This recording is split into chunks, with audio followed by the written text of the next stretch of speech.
ये बताइए कि सर हिंदू राष्ट्रवादी क्या होता है?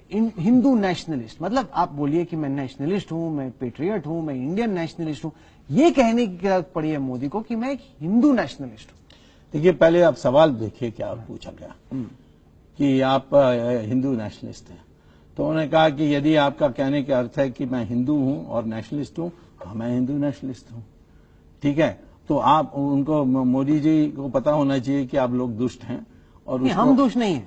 देखिए, उसने जो कहा था वो कहा था मैं हिंदू भी हूं। सर आप ये कहते कि मैं नेशनलिस्ट हूं, मैं पेट्रियट हूं, मैं इंडियन फर्स्ट। उसने कौन सी सचिन तेंदुलकर ने कहा मैं महाराष्ट्रियन बाद में हूं, पहले मैं इंडियन। मैं कहते रहा हूं कि मैं इंडियन फर्स्ट हूं, तमिल बाद में हूं। मैं तो जाकर तमिलनाडु में कहता हूं। क्यों नहीं कहा ये? मोदी को जब सवाल पूछा गया कि आप हिंदू नेशनलिस्ट हैं, वो कहा कि मैं तो हिंदू हूं और नेशनलिस्ट हूं, इसको हिंदू नेशनलिस्ट कहेंगे तो मैं हिंदू नेशनलिस्ट हूं। अब उसमें इसके मतलब नहीं है कि सिर्फ हिंदू नेशनलिस्ट हो सकता है। हम लोग तो कहते हैं कि जो मुसलमान मान लेगा कि उसका पूर्वज हिंदू है वो भी नेशनलिस्ट है।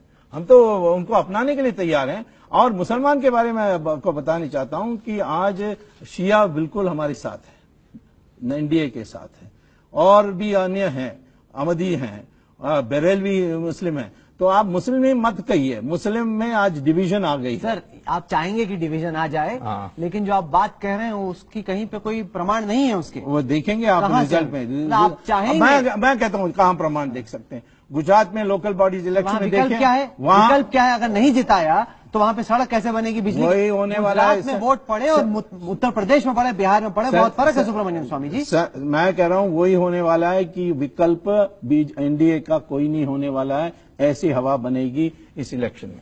चलिए, हवा और बनेगी हिंदू में जब फीलिंग आएगा कि ये हमारे लिए रक्षा कर सकते हैं, ये कांग्रेस हमें बर्बाद करेगी, ये पाकिस्तान को हवाला कर देगी, ऐसी प्रोपेगेंडा तो आपकी स्ट्रेटेजी ये है कि हिंदू वोट बैंक एक हो जाए, मुस्लिम वोट बैंक बढ़ जाए और उसी में सुब्रमण्यम स्वामी और नरेंद्र मोदी गाड़ी में सवार होकर कौन पीछे कौन, ये अभी तय नहीं। नरेंद्र मोदी के बारे में नहीं अभी जानता हूं कि उनके दिमाग में क्या है। इस सवाल पर मेरी यह ओपिनियन है, हिंदू को इकट्ठा करो, मुसलमान को डिवाइड करो।